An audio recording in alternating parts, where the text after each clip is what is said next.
We have more and more people joining in. That's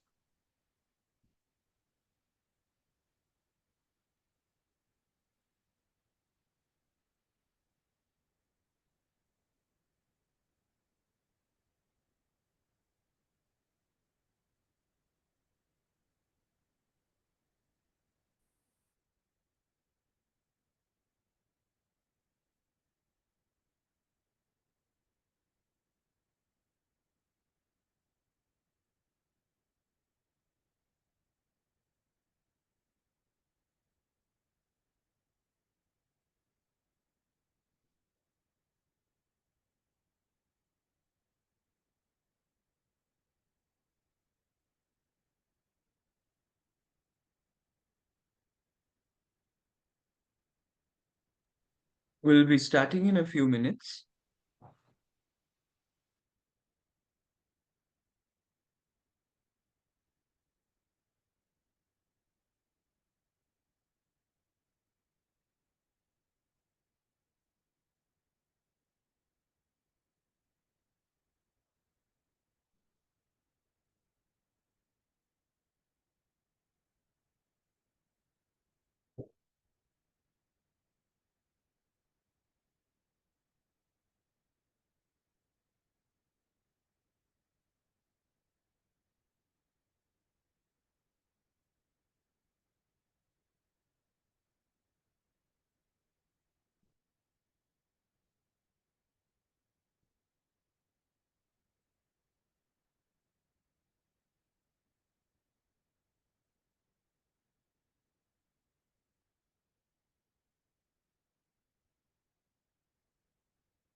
We'll just wait for 2 more minutes for more people to join in. Thank you for your patience.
Okay, I think we can slowly start our today's session.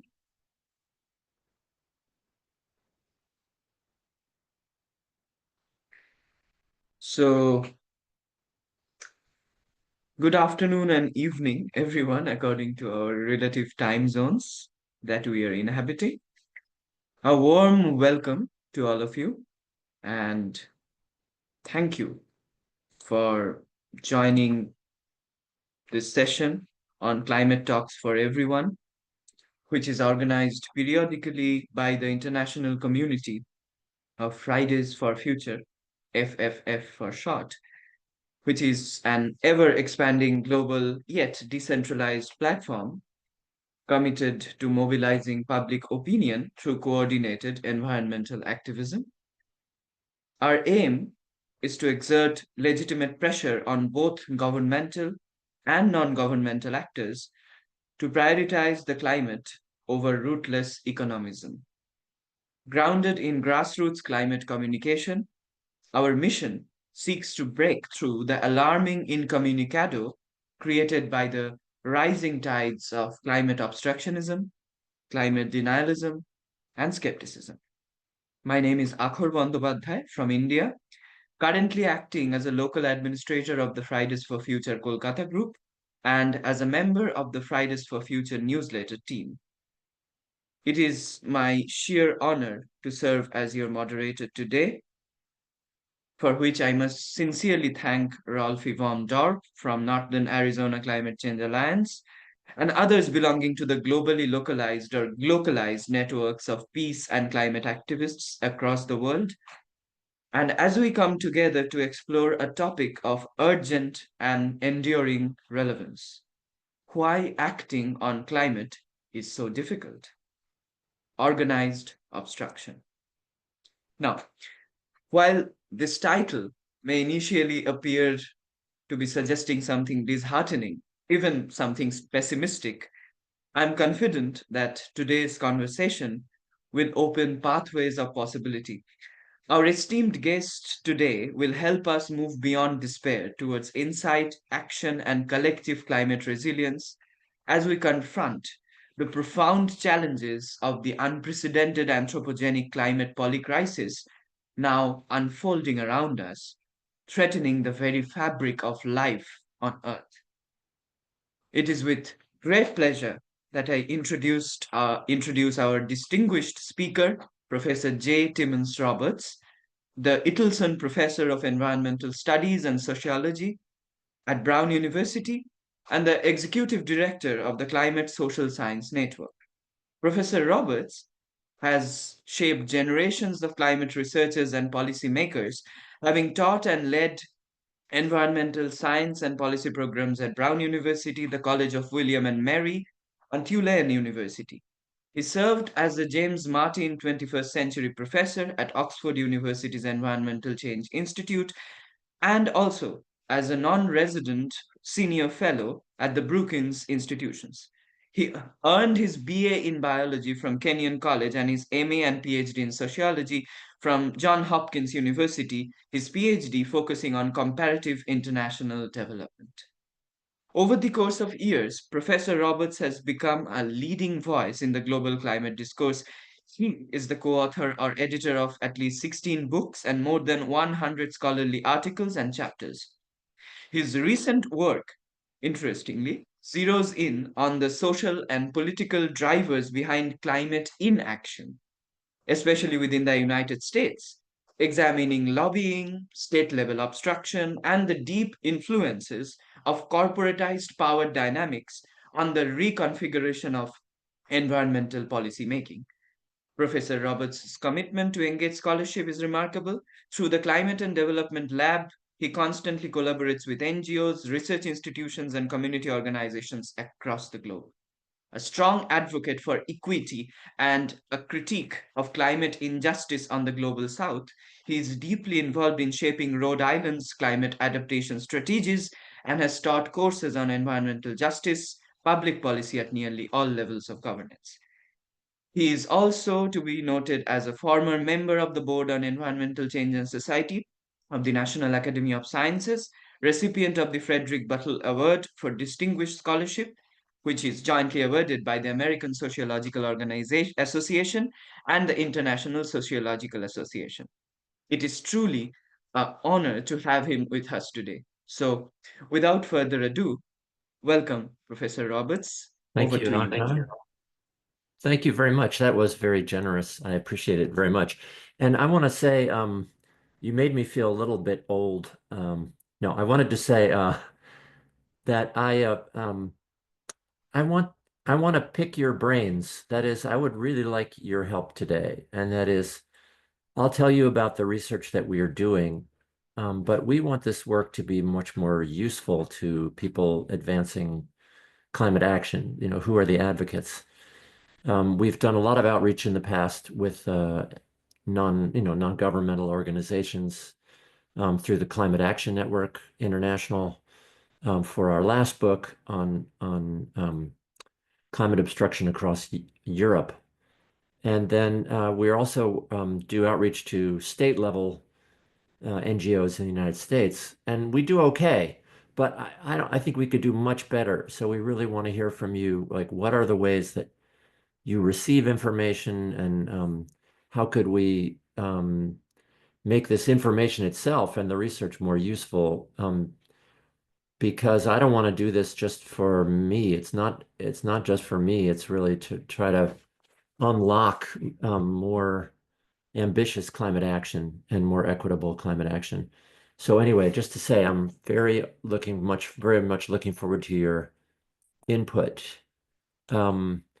So I have a number of slides. I won't tell you the number. It's a large number. Well, I want to thank Rolf as well, and Frank, and whoever else is on the organizing committee, Randy, and so on, and Lydia.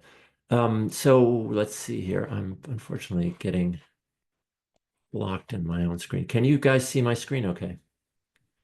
Yes, it is perfectly visible. Thank you. Okay, and then now it's in the presentation mode, and that's all right? Yeah, if I could interrupt, maybe you could get the whole PowerPoint onto the screen because it's only part of the screen.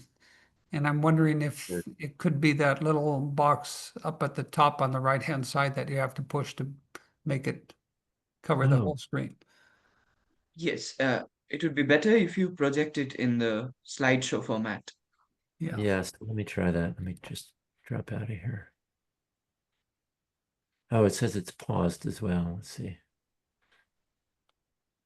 Yeah, it's funny how this stuff that never happens when you're practicing and so on I happens. agree on that one.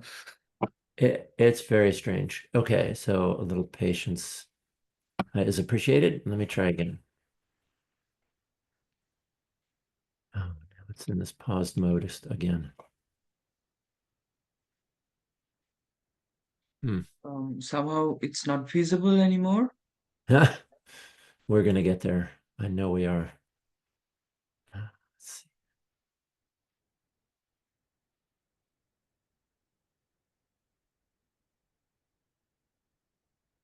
Hmm. Very strange. And is that fuzzy for you? There it comes. Okay. There it is, yes. You can But see it, but it's got all this junk around the outside. So yeah, it's I mean, small. it's not full screen yet, but if it works, it would be fine. If it works for you. Yeah, let me just try one last time with the slideshow and see. Well, maybe there's some way to do this. Sure. Um, You can start from the Format beginning. options. No, that's not what I want. Oh, full screen is on. So should I turn that off? Let's try that. All right, tell me how that looks. I've never done this before. That is perfectly fine, Professor. Yeah, Good, okay. thank you. So this is my research lab at Brown University. It's almost all undergraduate students. I have a staff person here in this picture. I had a postdoc, but generally it's me and a bunch of undergraduates. The students here are quite wonderful and really do go deep on the things that they care about, and many of them care very deeply about climate change. Here's our email, I'm sorry, our website, climatedevlab.brown.edu. So I'll be showing you a lot of the work from the lab later on, and also from the Climate Social Science Network, which is at this simpler web address. So let's see, off we go. I grew up in Cleveland, Ohio. That's the city on the horizon there. It's on Lake Erie, one of the Great Lakes in the United States. And this is what it looked like in 1967 when I was 6 years old. And the Cuyahoga River here ran through an area of steel mills and chemical plants, and it was so polluted that it famously caught fire in 1967. And people often talk about that as the origin of the environmental movement in the United States. Uh, yes or no, I'm not sure. There was also an oil spill in Santa Barbara, California, and so on, and just awareness was finally growing. And this is an international issue because Lake Erie is, of course, on the border between the United States and Canada. And even if you clean up the US side, there's still pollution coming from Canada, especially you can still see today from agricultural runoff and so on. So this was a binational, international effort to clean up the lake. And I remember the environmental controls that the social movements pushed for and that were instituted were quite dramatic and quite effective. And of course, everybody thought it was going to kill all the industry in the country and so on. And here's that same river last year I'm a rower, so I'd like to show this picture, but they have now a regatta of rowing with 2,000 rowers, and it's quite a lovely river to row on, and people come from all over the country for this event. So just to say, this is my optimistic note that I really believe environmental issues can be resolved, and in fact have been. The ozone hole is another example where it was discovered and scientists raised the alarm and social movements got busy and advanced uh, you know the reasons for why we needed to act on the ozone hole, which was of course caused by chlorofluorocarbons and other refrigerants and so on, propellants and refrigerants. And there was a major effort in the United Nations. The Montreal Protocol was quite successful, and it had a quite equitable approach. That is, the wealthy countries start first, the developing countries come in later, a little bit later, and they receive a lot of funding to help them do that. And we've seen that it's been stabilized. At least the hole has been stabilized, and it's slowly healing. Climate change is different. It's not it's not been well addressed. These are just some examples of sort of some of the reasons why we should care, I made this slide for Americans to talk about hurricanes and wildfires. I mean, there's just an endless list. I'm sure you all know in this group. I don't need to repeat all the reasons why we should care about climate change. And in fact, Rolf encouraged me to shorten this whole part of my presentation, and I think it was very helpful to me to think about this. So I want to talk today about why is acting on climate change so hard and why we're failing. I mean, even if we have treaties, they're not really slowing the growth of carbon dioxide and other greenhouse gases in the atmosphere. So some of the explanations that people have put forward is, the science is uncertain, climate change is a hoax. scientists are hysterical and so on, and in it for the grant money. And we, of course, know that the science is not uncertain and climate change is not a hoax, if only it were. The technology isn't there. We should wait for fusion or other, carbon capture and storage solutions that are always, 5 or 10 years out in the future. And that's, to me, the problem. That is, in fact, we have great technology in solar, wind, battery storage, and they keep getting better and cheaper. And we cannot wait because carbon dioxide in the atmosphere warms the planet for 100 years. And it's, methane is extremely effective, potent in warming the atmosphere. The policy has problems. We don't know how to do this. Carbon taxes are unfair. We have, in fact, have decades of experience with climate policy, and some of them are quite effective. In general, they can work if they're allowed to, but there's been such effective resistance. We really have not been able to institute them at the level needed. And I was going to say, in our book on climate change, climate obstruction across Europe, a lot of us outside of Europe think that Europe is the great example of climate action and climate policy. This is Oxford University Press just last year, Climate Obstruction Across Europe, and we have 11 case studies of countries and then the European Union case study. And what I learned from being an editor on that volume was that, in fact, it's a miracle that Europe has done what it has, and it's largely, of course, because of political parties and political action by social movements. But the policies have been difficult to really make strong enough for the climate crisis and to advance and to implement. The implementation is turning out to be quite difficult as the resistance, keeps resurging and getting stronger and more, effective in new ways. Religious beliefs make us devalue the planet. I mean, some people are just sort of dismissive or that we're going to be able to address the climate issue because, the Judeo-Christian or other religious histories lead us to say, humans have dominion over the planet and should act, to exploit all of its resources. And, some people think that God will clean it up, that we're, not going to have a problem because God wouldn't let us destroy his or her or their creation. Well, I don't think that's really the case. It's not inevitable. There are very strongly effective, progressive, on the issue of climate change, religious organizations. And in fact, we need the churches very badly and the other, places of worship. That we're selfish by nature. I mean, a lot of people think, well, it's just, human nature that we can't deal with this problem. And I think there are examples all through history of every nation, including my own, where people did not act selfishly, but act for the collective and in the face of crisis. Our economic system, inevitably requires growth. Capitalism can't be stopped, or it'll it'll fall over. And I think even there's, historically, you can look at capitalism and across countries and find very different versions of capitalism that, in fact, some of them are much more sustainable than others, even in the same country in different historical periods. And then global governance is corrupt and inept. That is, the United Nations can't be trusted to deal with this problem, and it's not very effective. I've been participating in UN negotiations since about 2003, and following the climate change initiative. And I would say we don't really know if global governance is inept. And in fact, the Montreal Protocol case shows that in fact it can work.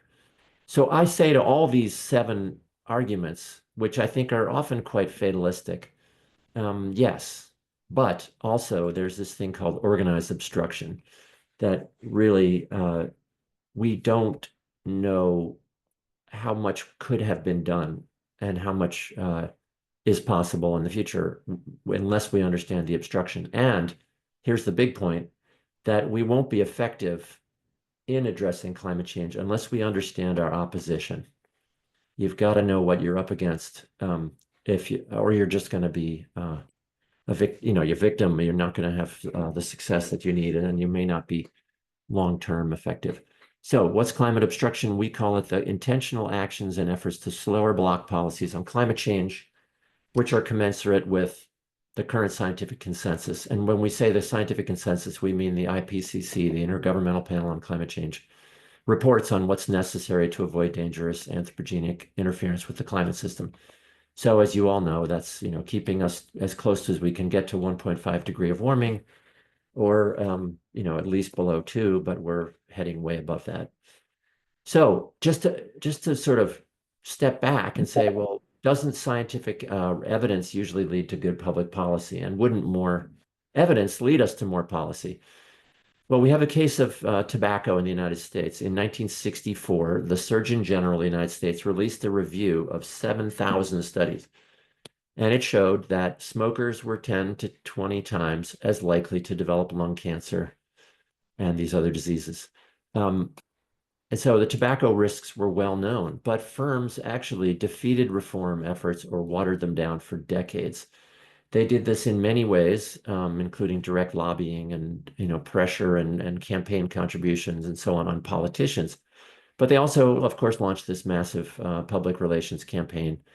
In this case, just wrapping themselves in science, really claiming that their brand of cigarettes was better for you than other brands, for example. These are quite funny in retrospect, but not at all funny in their impact.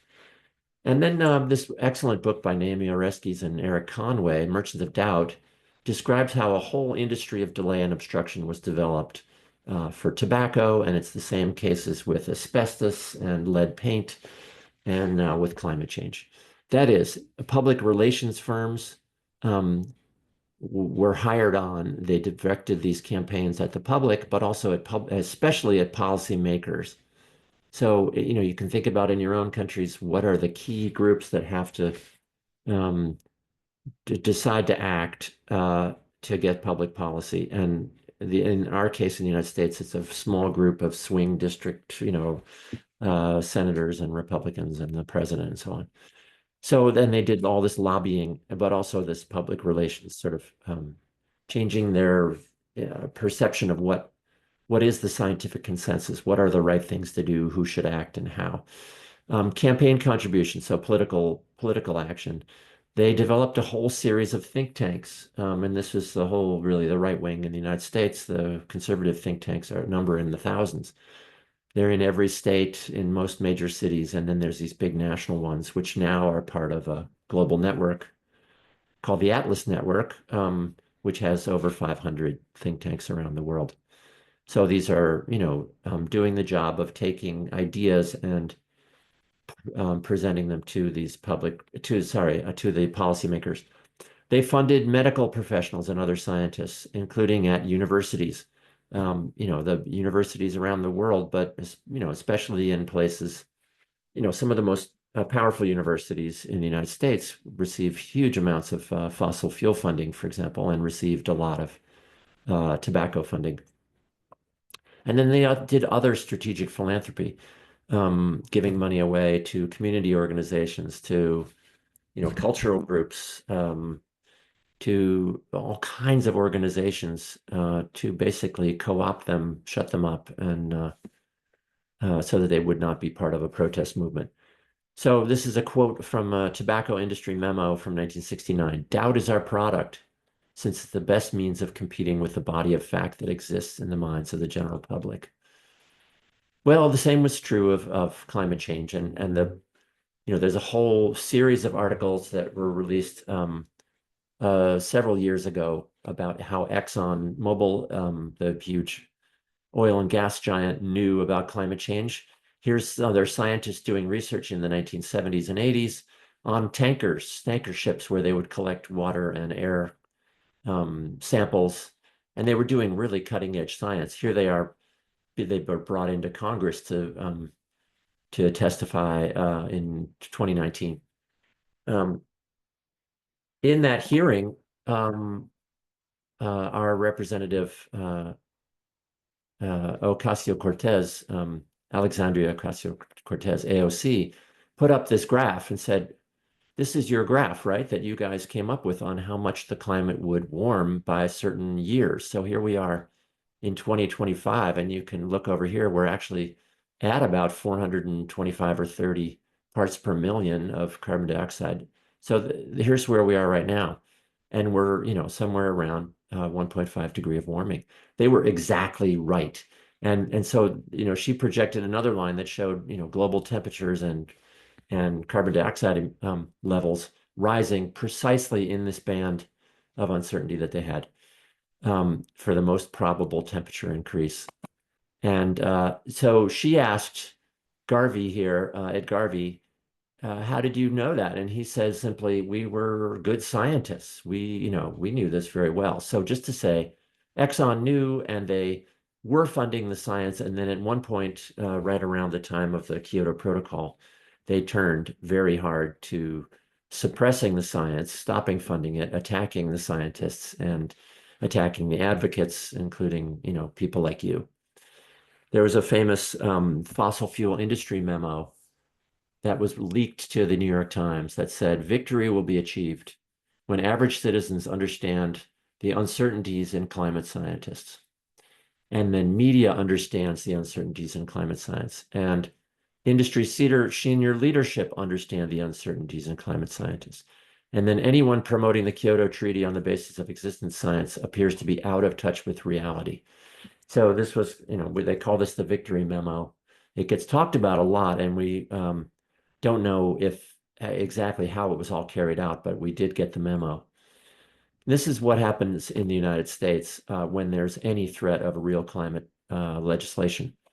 So this is a total amount of lobbying and the percent of the total lobbying expenditures over these years, showing that it went from about $40 million a year by these major polluters.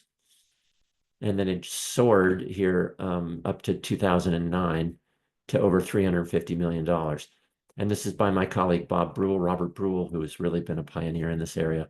And so what was going on in here was what we call the Waxman-Markey bill, a cap and trade legislation, carbon trading.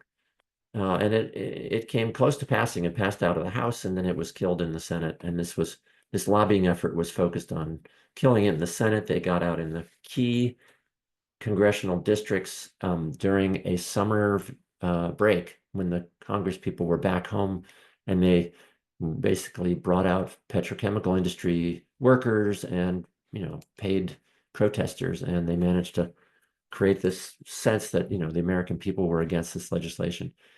They also do this a lot by building these sort of, we call them front groups. So they have these lovely names, like the Coalition for Vehicle Choice. What do you suppose that's about? Basically making sure that people can buy high polluting, large vehicles. So keeping people from buying efficient cars or electric vehicles. There was one, the Americans for Balanced Energy Choices. What do you suppose that was, paid for? Well, by the coal industry and so on. So this was the biggest one, the Global Climate Coalition.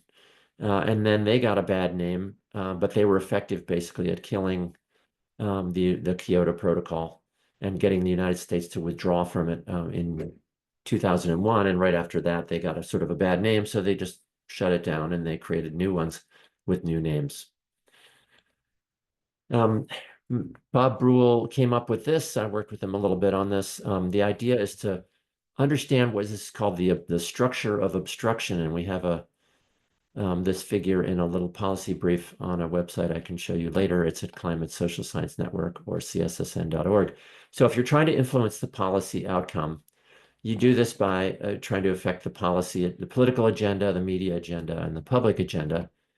And you do that through the conservative media, lobbying firms, campaign funding, and so on. And then anyway, we're trying to, talk about the different means of influence. So direct influence, advertising campaigns, political mobilization.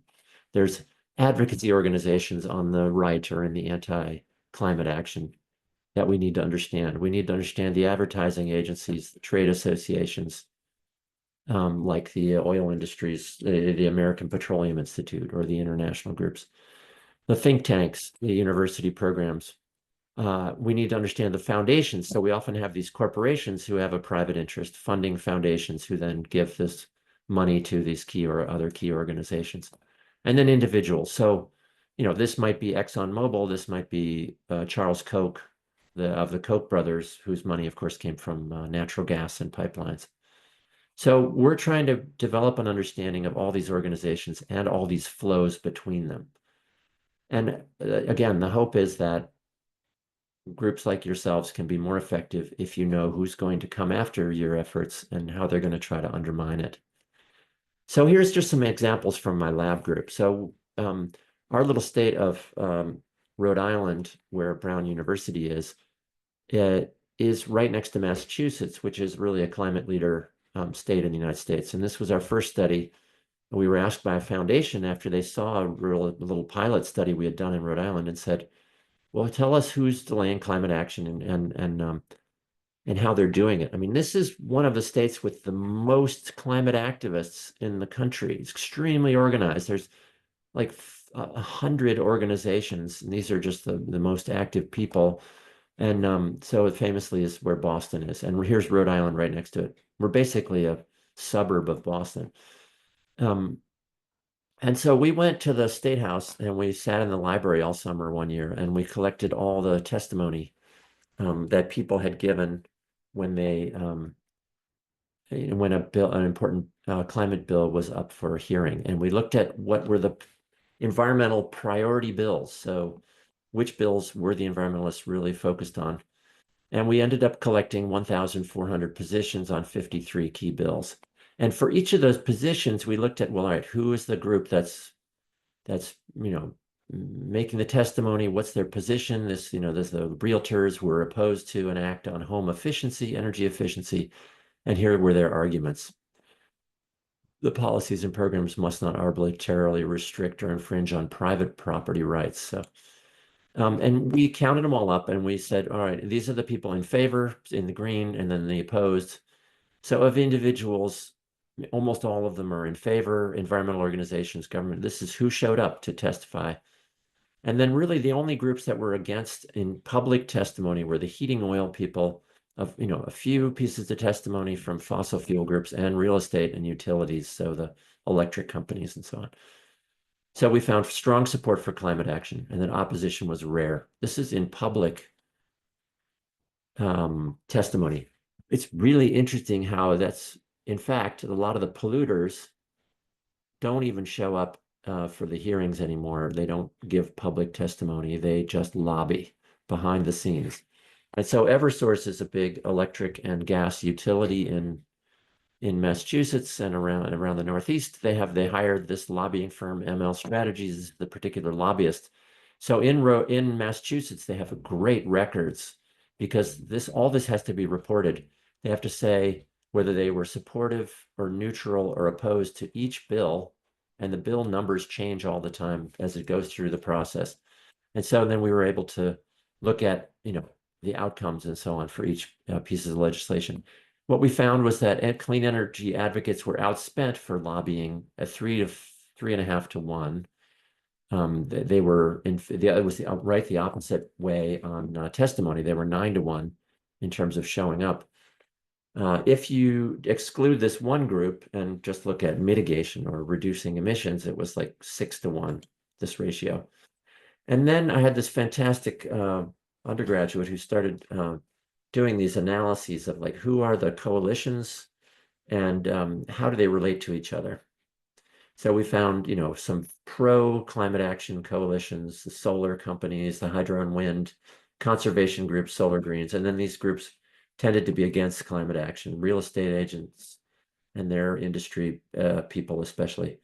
Power generators, so those are natural gas power plants, basically.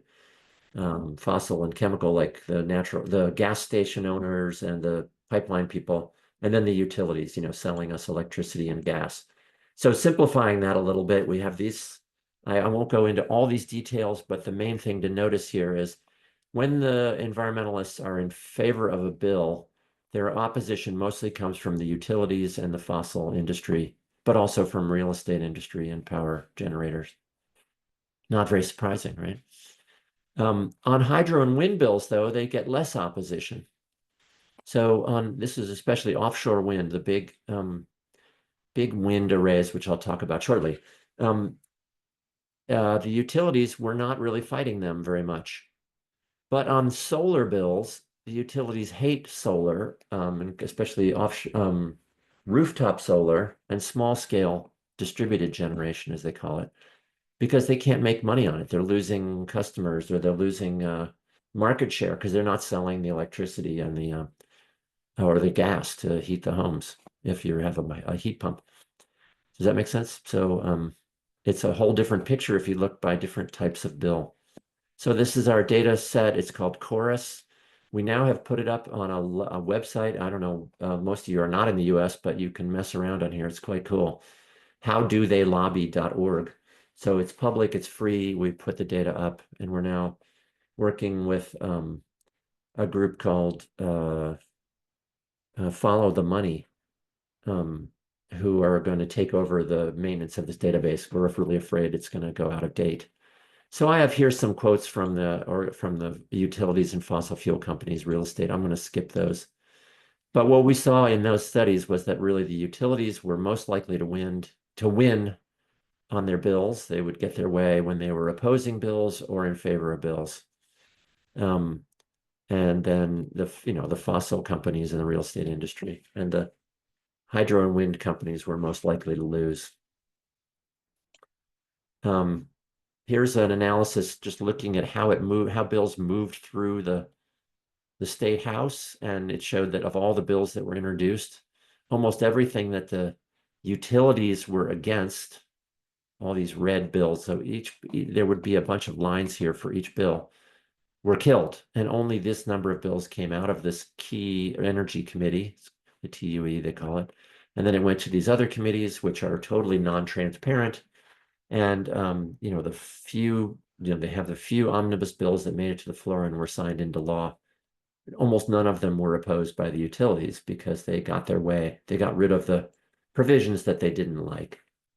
So that's our big study of legislatures. We've now done those in a bunch of different states. We have 6 states, and we're looking for some more. We have a database on that How Do They Lobby site, which has 17 states, but still there's missing data from a lot of states.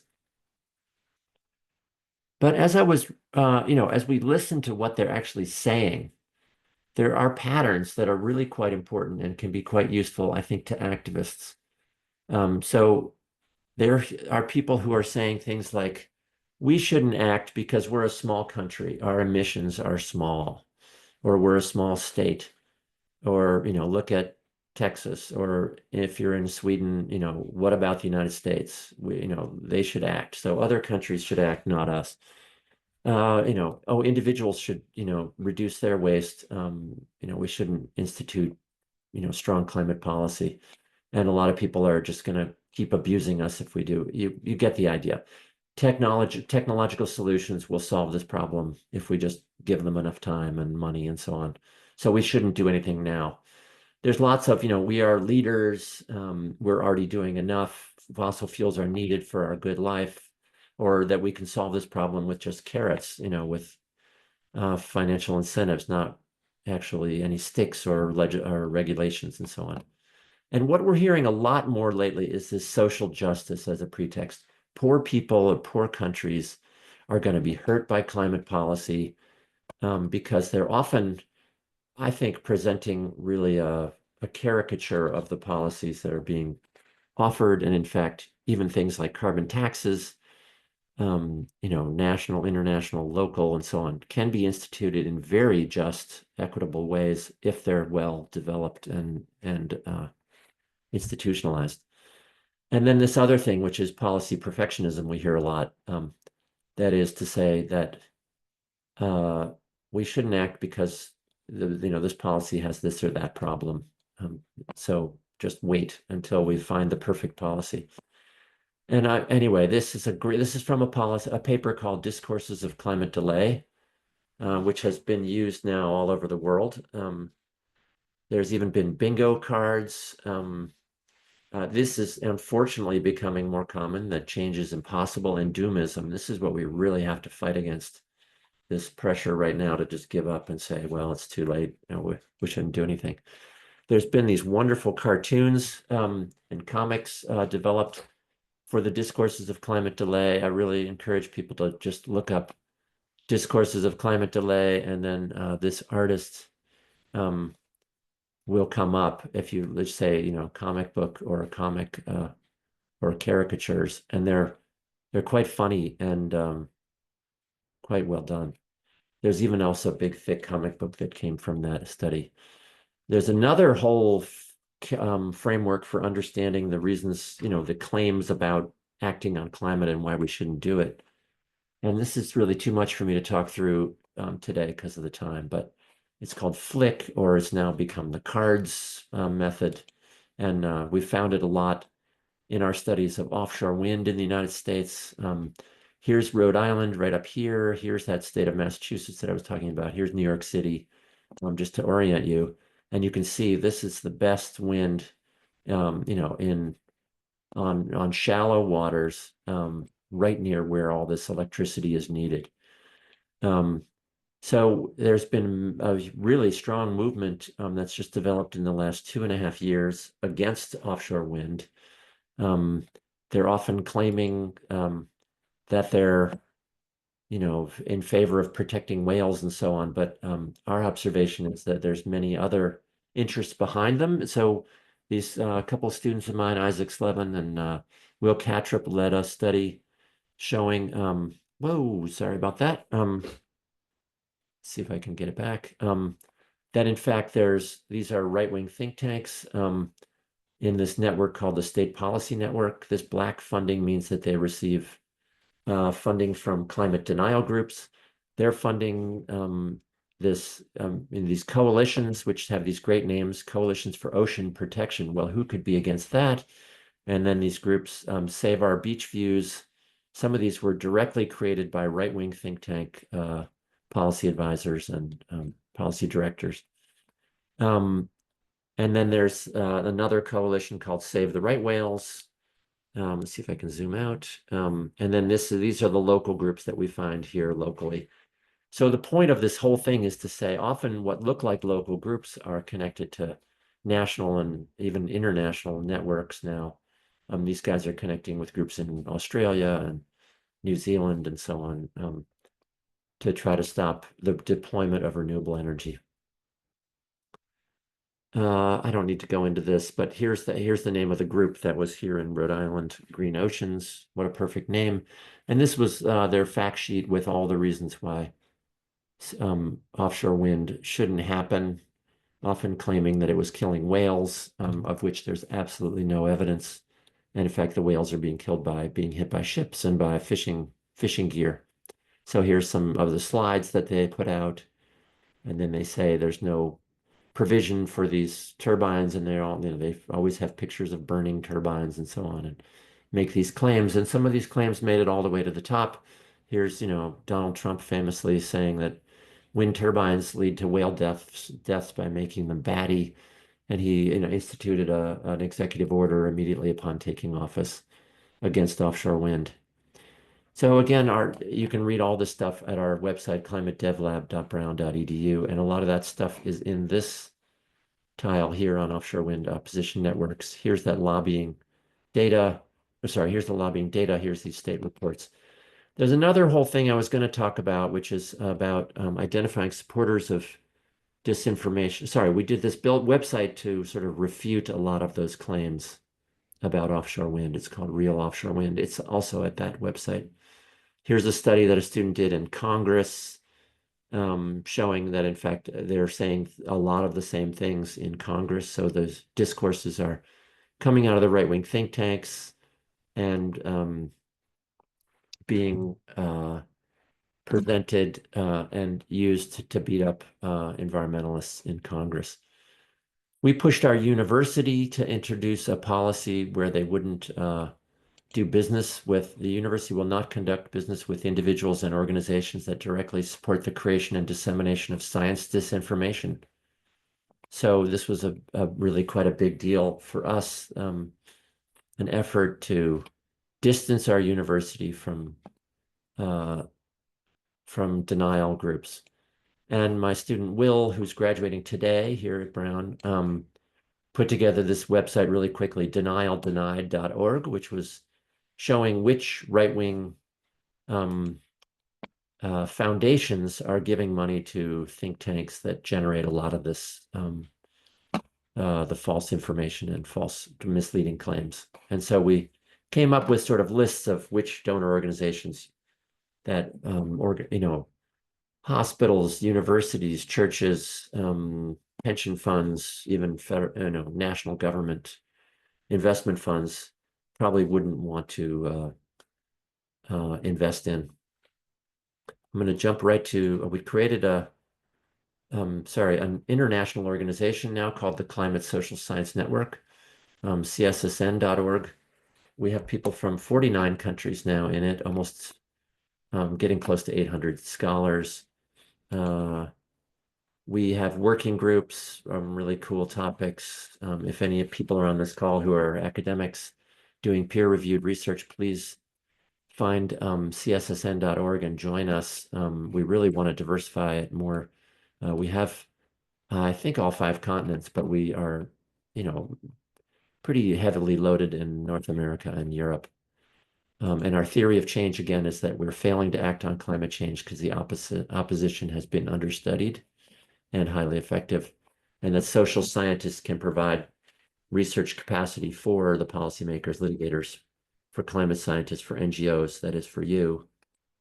And we have, assessment volumes, national conferences. We just finished, and that's what I was just running off on the printer, our climate obstruction, a global assessment volume. So there's chapters on the oil and gas industry, coal, steel, agriculture, the far right, PR firms, public opinion, the global south, subnational efforts. I'm going to try to finish in like a minute or two, maybe a minute. I did want to make sure that I talked about some solutions. So I've mentioned some along the way, but I think there's been, in the case of, for example, of Europe, some regulations to restrict false claims about, countries getting to net zero and so on, against greenwashing. There's been, of course, a lot of lawsuits also now, 1,500 around the world, for fraud and for false claims, for greenwashing and for deceiving the public, and for damaging, individual places. And some of those are starting to get some traction. There's taking a long time, but there's at least, it's important efforts. There's the effort just at fact checking, which can be important. There can be efforts to sort of try to stop the revolving door from agencies going into industries and industry going into agencies, that is, or ministries, restricting lobbyists' access to key legislators, staff in ministries, limiting individual and corporate donations. That's a big, long effort we could talk about all day. Naming and shaming. This is, of course, one of the great efforts of NGOs, of states, firms, and individuals who are the bad actors. And then, as I mentioned, like we're trying to push for our university, disassociating, just not doing business with bad actors. So, I mentioned all these reasons why not acting on climate change, we shouldn't act on climate change, but I'm advancing this argument that, it's really been organized obstruction has really effectively blocked and delayed action. And the good news is that I think that can be overcome. Here I have these pictures again of where I grew up then and now, and for us to just keep our hope alive. So I will now stop, and hopefully we can have a good discussion. Thanks very much. Thank you, Professor Roberts, for such an animated and compelling talk.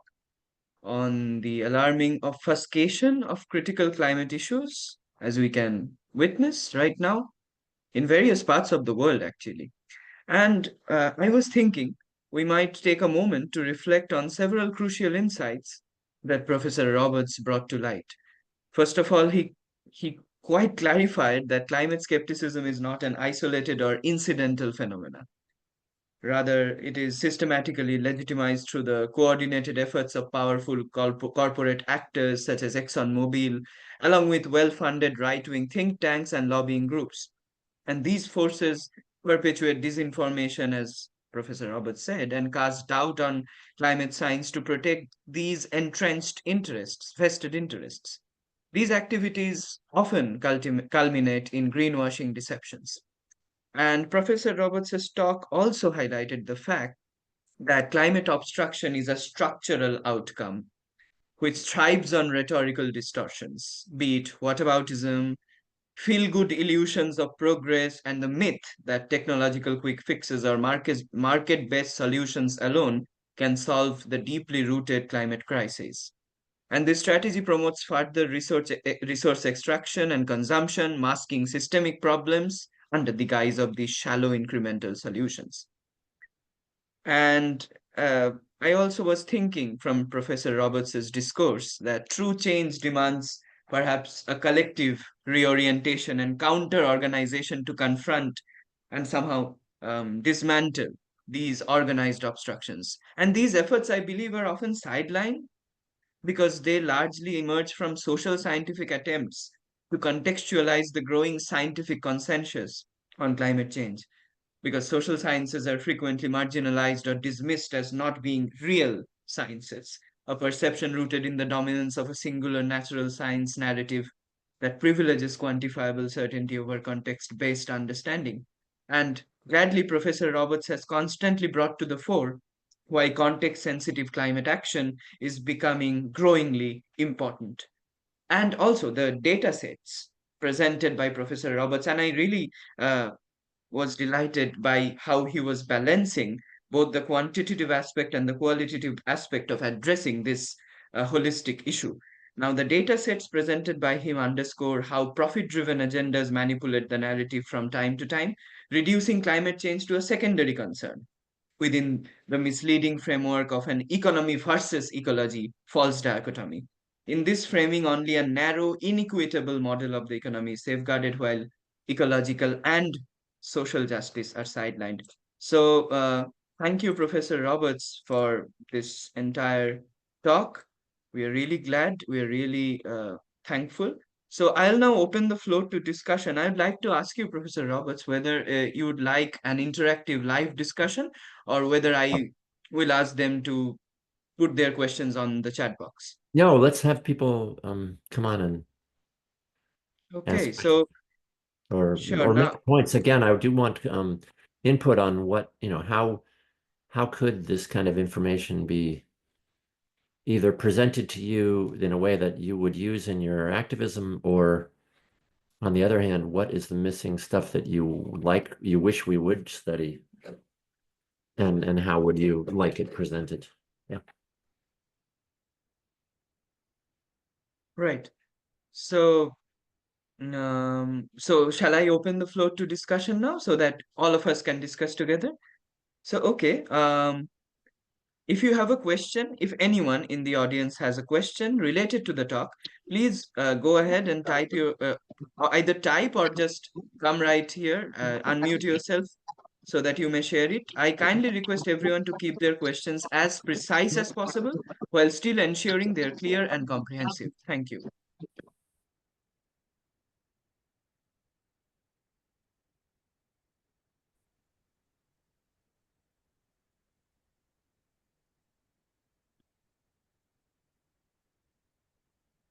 Is this spontaneous asking? Glenn, Bessa, and Rolf. I think Rolf was first. Okay, fantastic presentation, boy. And it's recorded, by the way, so that is helpful for many who want to revisit it. My question relates to Massachusetts. I'm intrigued because it's obviously a liberal state. It's very Yeah. aware of climate change. People are conscious, I'm sure, at the legislative level. There is a somehow an ability to reach people who are climate aware, who are in a political position.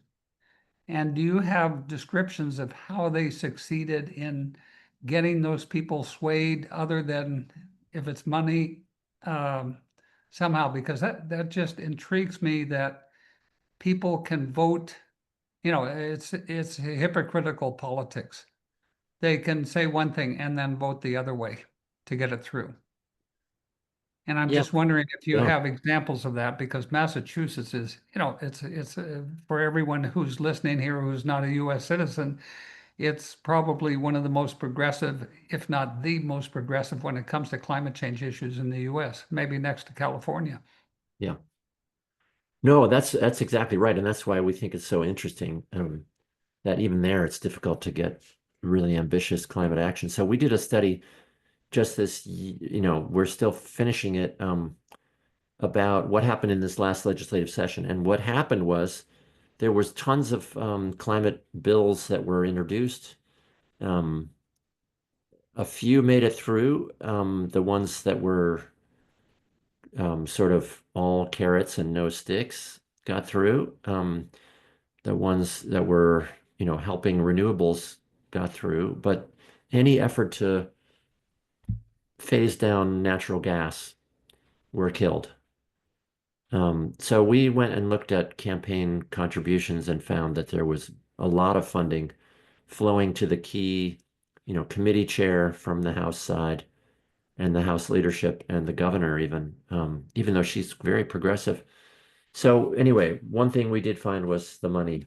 I think, one of the problems is that the utilities, they keep the lights on. They get the gas to your house to run your washer or dryer and, to make, to heat the house. So politicians are afraid to question them, or they give them a lot of credibility when they say, oh, this is going to destroy the economy and so on.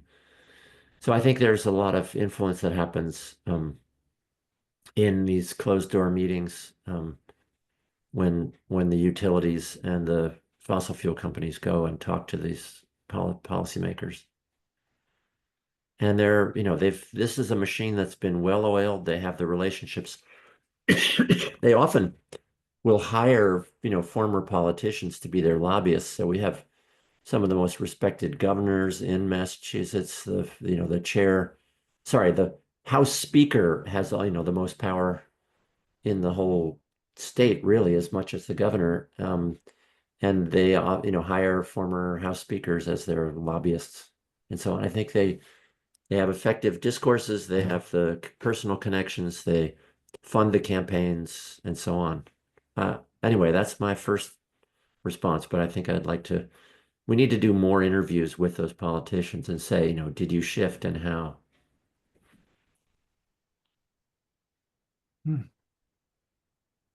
This is Glenn Right. Bessa.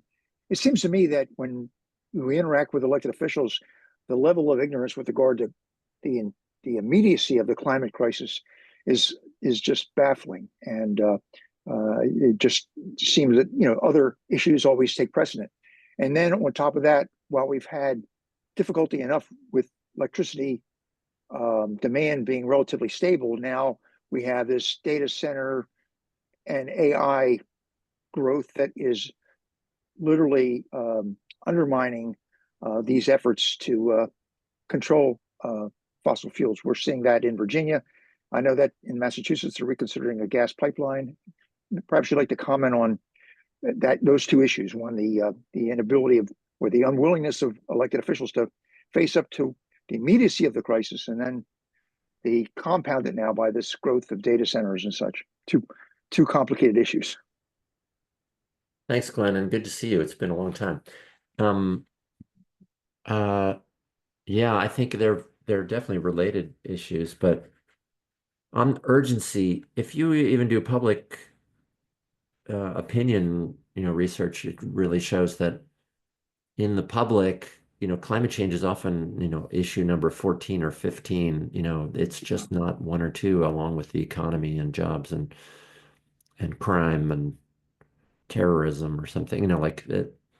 It's very sad. That's a chronic problem. That's been, since they've started doing public opinion stuff. So I think that's really a problem. And maybe it's partly because, the fossil fuel companies are so good at convincing us that they have the problem taken care of, that we shouldn't worry about it, that, just jump in the car and go, or, they have effectively, even when they're not directly greenwashing, they're selling the idea that a good life is reliant on their product. And there's another side to this, that a colleague at University of Oregon named Kari Norgard wrote a book about. It's called A Climate of Denial. And she talks about how people don't like to hear that they're part of a problem. And so they sort of help each other not talk about it. I'm sure, that in the circles of you guys, you all do talk about climate change, but beyond those circles, a lot of people would rather not, especially if it makes them feel bad about themselves because they're part of the problem. Do you see where I'm going with that? That it's just people that we being humans tend to help each other avoid difficult topics. And I think that's a big part of this. And so getting through that, how do you get through that? But I do think that, the research shows that public opinion doesn't just exist by itself. It doesn't just happen from the bottom, but rather people are hearing what their leaders, their political and corporate leaders are saying. And if they're not raising the issue of climate all the time as an urgent, top shelf, most important issue, then they won't either. So, that's called elite cues, that the elite tell people what to worry about and how. And I think it's quite a big part of the story. So, if, the president, prime minister, congressional, or, like parliamentary leaders can foreground this issue and make it one that is also not just a doom story, but one where we can make a difference and have successes and a good life. Really, I think it's really quite important to envision a good future. Anyway, that there's an opportunity there. On the second part on AI and data centers, it's been remarkable, really, that there's been almost no questioning of the surge in electricity needs from artificial intelligence and data centers. And how did that not get questioned? I think it shows the power of that group of the technology sector, over the public mind, that we think we can't live without them. If we make them unhappy with expensive electricity, they will simply move some other country. It's classic. It's called job blackmail. In the old days, if labor unions get too strong, then they'll just move the factories to somewhere else. So I think that's what's going on is climate blackmail here, where they're claiming that they will leave, or forcing localities to sell them cheap electricity. So I'll stop on that. But Thank you, Professor Robert. So, okay, so we have had Millicent who raised her hand. Millicent, you want to say something? Yes, thanks very much. And I think it's important to bring in the African context at this stage, because in the pre-colonial era, our forefathers lived very well. They understood the ecosystem, and we had mythology to tackle some of the interferences. Like, for instance, what children were told is, if you killed a frog, your mother's breast would fall off. Then enter formal education with the centralized system of government. And if you look at it, even within the education system, science is quite secretive. It's for a select few. So the masses are totally in the dark. Yeah, for instance, if you look at government now handles most of our natural resources, and I'll give an example of the lake. So the communities, the lakeshore communities have been consigned to stealing their way in to be able to survive, because a lot of what they do is not right. But then you consider trolling, okay, for instance. And then masses have also been made to believe, oh, you know, there are more pressing needs than talking about climate change. And at the same time, we are hearing about carbon credits. There's been a lot of what you're talking about, you know, greenwashing. We'll do this, but corporates seem to be having a leeway. Society turned capitalist when people were not prepared. So there's a very huge gap between the rich and the poor.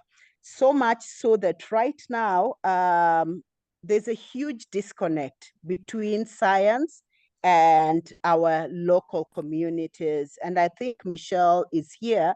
So what we have been looking at is how to mainstream indigenous education that at least preserved our natural resources.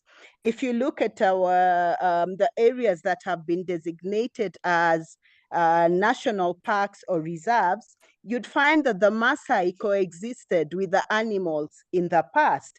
But right now, the human-wildlife conflict is, you know, you can't understand it. So my contribution would be that science in our context has to begin to come down to the level of the people, because even the way the research is done, people do not understand.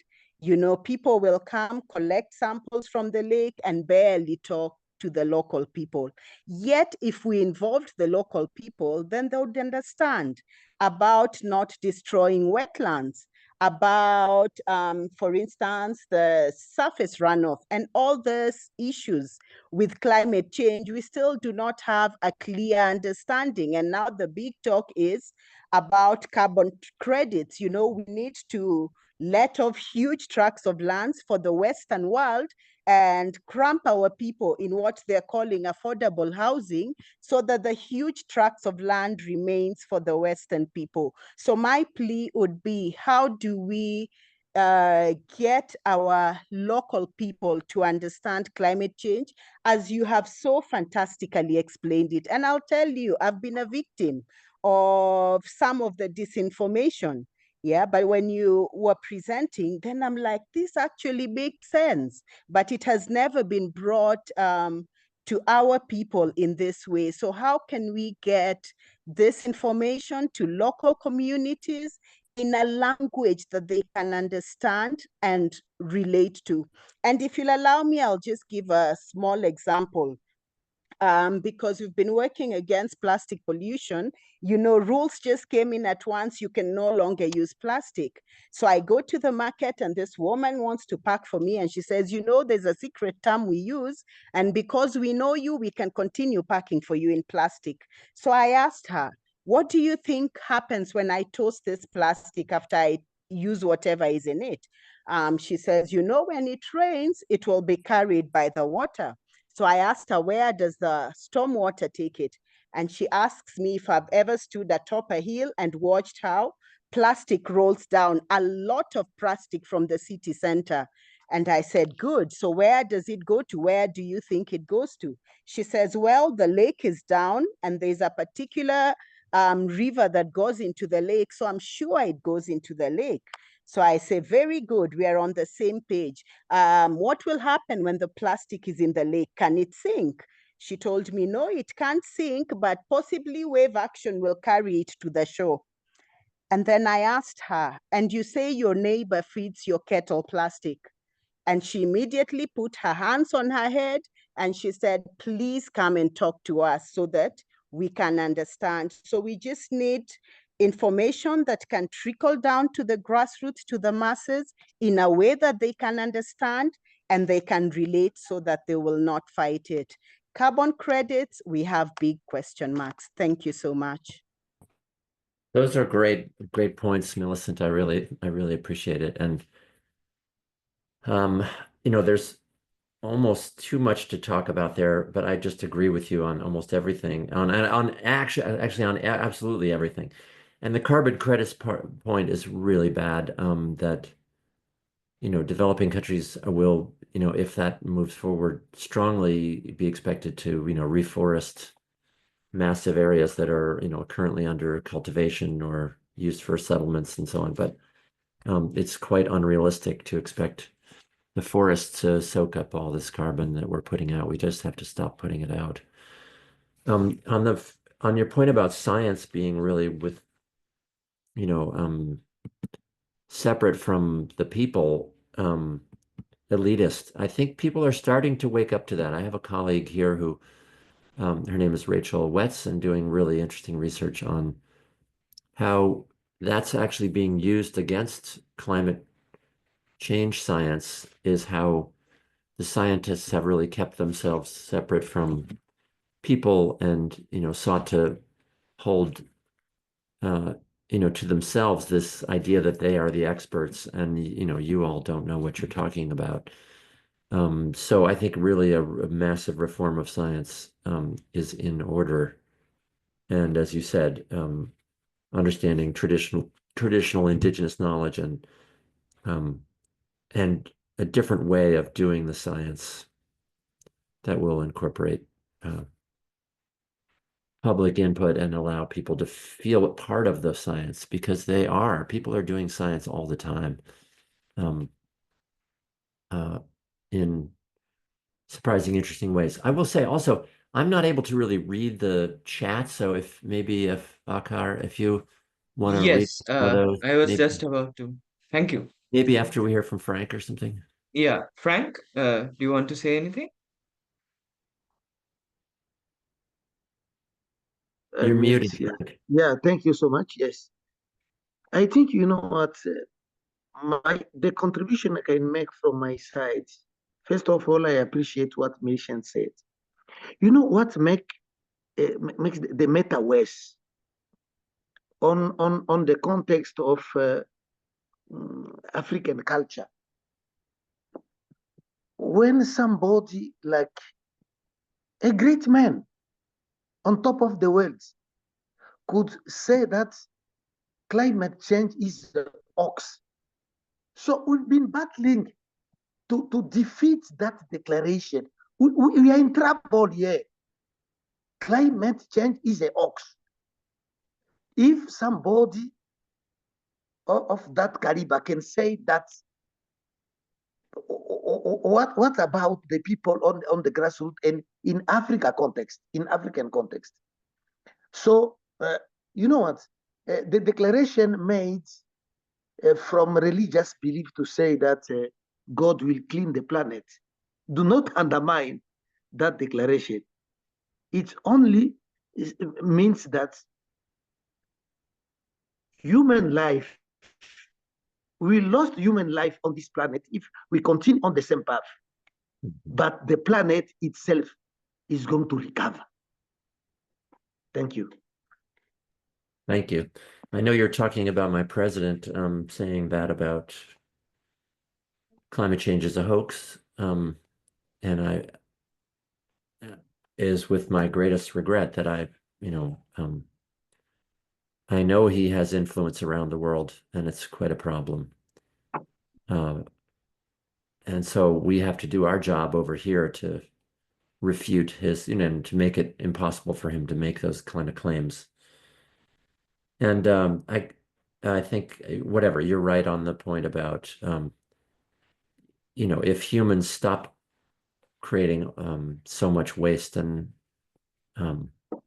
pollution, the planet will be able to heal itself. I think that's what you were saying. So I agree. Thank you, Professor Roberts, and thank you to all those who put their questions out there. Now, I have a few other questions and reflections from the chat box that I would now like to share with Professor Roberts as well as with the general audience. So, Elias wrote that lovely talk. I have two questions. So, his first question is, to what degree do you think that our activism should center around obstructing lobbying versus creating general pressure for climate action, making business as usual too expensive or inconvenient, versus attempting to lobby ourselves? That is the first question. And the second one is, in your research, have you found fundamental differences between different countries in obstructional forms? For instance, EU, USA lobbying differences. So So let me that's jump from in Elias. quickly, just so I don't forget these questions.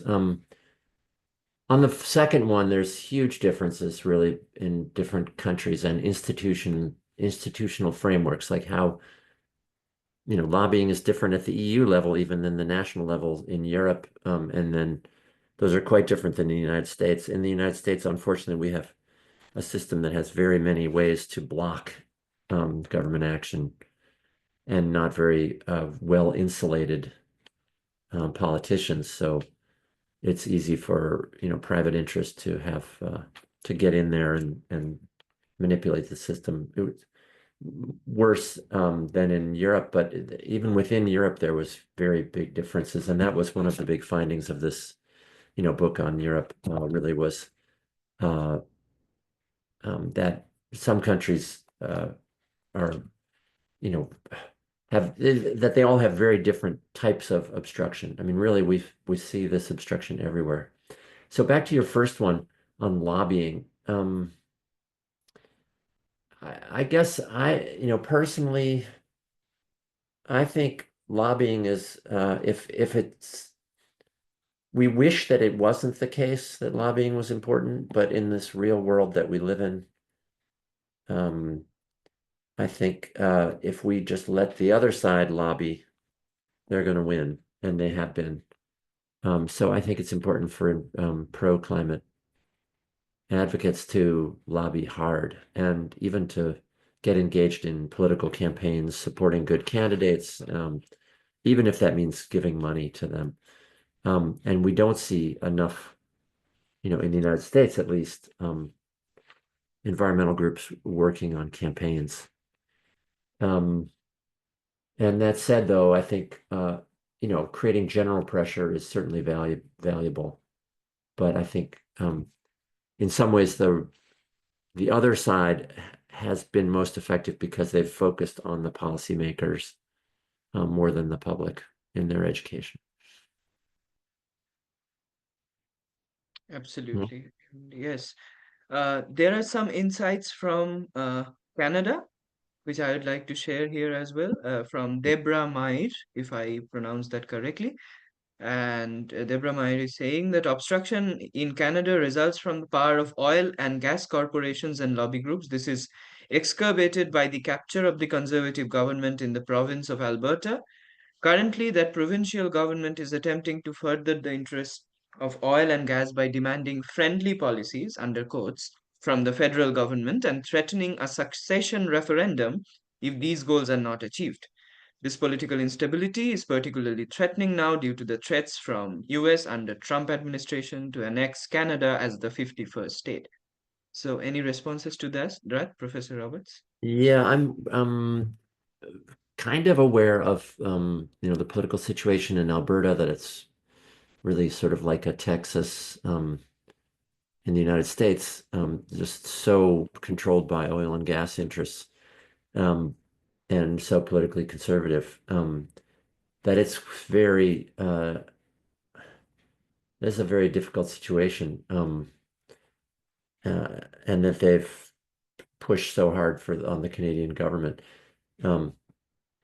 I do wonder if the succession threat is really realistic, that they would do that, whatever, but it's a threat. But I think they have effectively held back Canada from stronger action, by using the provincial government against the federal government. So anyway, I just think it's an important case that we need to know more about, and I wish you all the best up there. And I'm sorry that we're making it worse now. And I guess I would say that to everybody. Yeah, quite accurately so. Yeah. So we also have an interesting point of observation from Renato. Yes. So she wrote, Renato wrote that if there were asteroids heading towards the Earth, I think the world's reaction would be very different from today's reaction to the climate. So we have to get it to the people. We need more certainty. And that is how we get the masses involved. Their power is immense. So how it could impact like climate and its effects, and how we could be certain, like the masses could be certain about that. Only then they are going to act. So any responses to that, Professor? That's that movie, Don't Day look Up, up. Don't Look Up. Thank you. Yeah. And yet people denied it right to the end, even when there was an asteroid coming to Earth in the movie. I mean, of course, it's a fiction, so who knows if that's how things would actually go. But I guess I would disagree in the point that we know there's uncertainty about climate. There wasn't uncertainty about climate. There's been scientific consensus for over 30 years. And we often date that to, the late 1980s. But certainly if you want to date, the 1988 or 1992, we had a global treaty on climate change saying it was a real issue and that we needed to avoid dangerous climate change. That was signed and ratified by 195 countries. And then the IPCC report, the Intergovernmental Panel on Climate Change, has been issuing every 5 years, stronger and stronger consensus documents on what we know about climate change. So, yeah, I guess we have certainty, and I think that it's just been effectively undermined by these obstruction groups. That's kind of where I end up. Right. Thank you, Professor Roberts. So any more questions from our audience? Yeah, I think maybe we could do one more, and then I do have to go. It's our graduation day here, so I have to get out. Yes. We will just take one more. Yes. Great. Is there any more?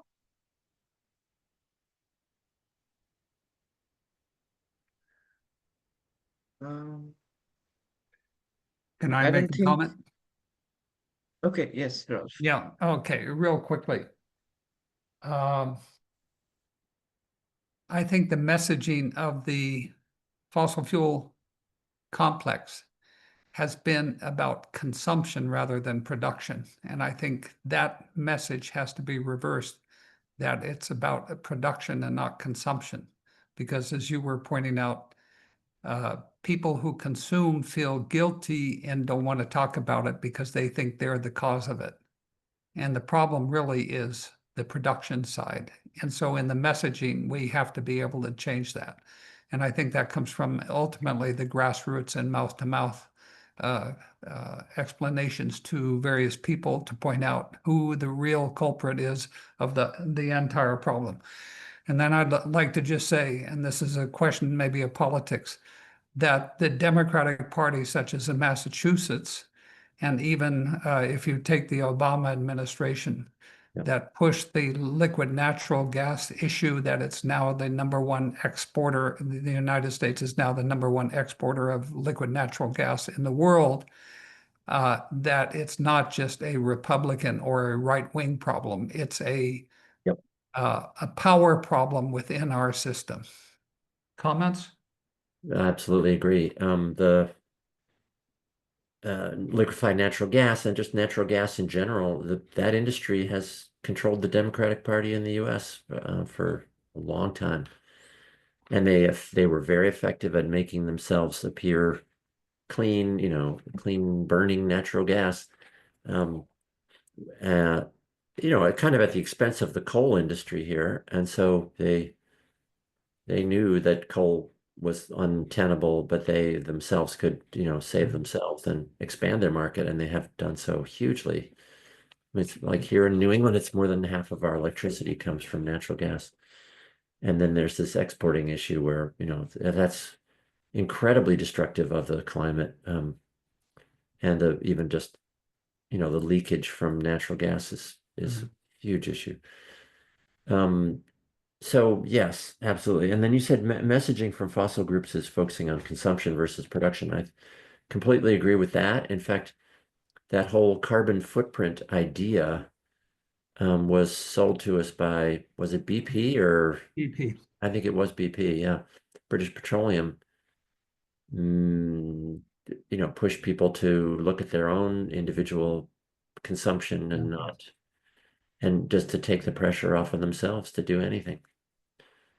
So yeah, I know, I think you guys are doing really important work, and I wish you all the best. And again, if you have thoughts about how to make our work more useful, please let me know. My email is just timmons@brown.edu, and I'll put it in the chat here.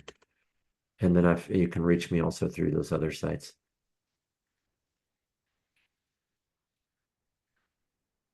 Thank you, Professor Timmons, and thank you, Rolf. If I may add something to, did you say something, Professor? Nope.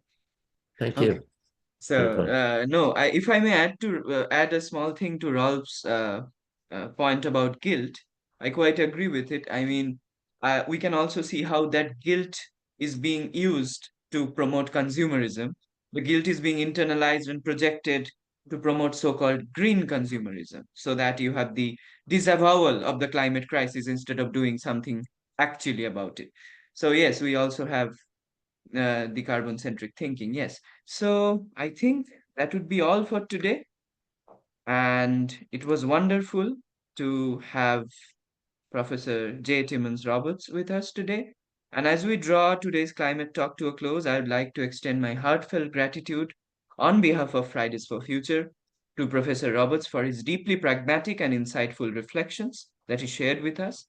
Your words indeed offered us meaningful directions as we continue to search for pathways to uphold the Paris Agreement and to modify it if needed, and to stand in solidarity with communities marginalized by anti climate policies and often by tendencies such as eco fascism. I also wish to sincerely thank our audience for your patient and engaged presence. Your participation has been vital to the success of this session. Now, before we conclude, I am pleased to announce that our next climate talk is scheduled for 11 June at 11 a.m. East Coast time and 5 p.m. Central European time. The session titled What Can an Economist Possibly Have to Say About Climate Change will be presented by Professor Robert Stavins, who is the A.J. Mayer Professor of Energy and Economic Development, Director of Graduate Studies for the Doctoral Programs in Public Policy.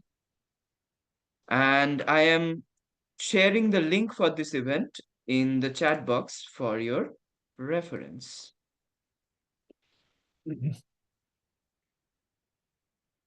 So feel free to sign up for this as you continue to be connected to the cause of the climate. So with that, I offer my warmest regards to Professor Roberts and to you all, and bid you all a sincere goodbye from Fridays for Future Climate Talks. Take care and stay committed to the cause of the climate. Thank you, everyone. It has been wonderful. Thank you all. Very nice to meet you. Thank you. Excellent. And good luck out there. Yeah. Thank you. Thank you. Thank you. Thank you all. Thanks and bye-bye. Take care. Bye.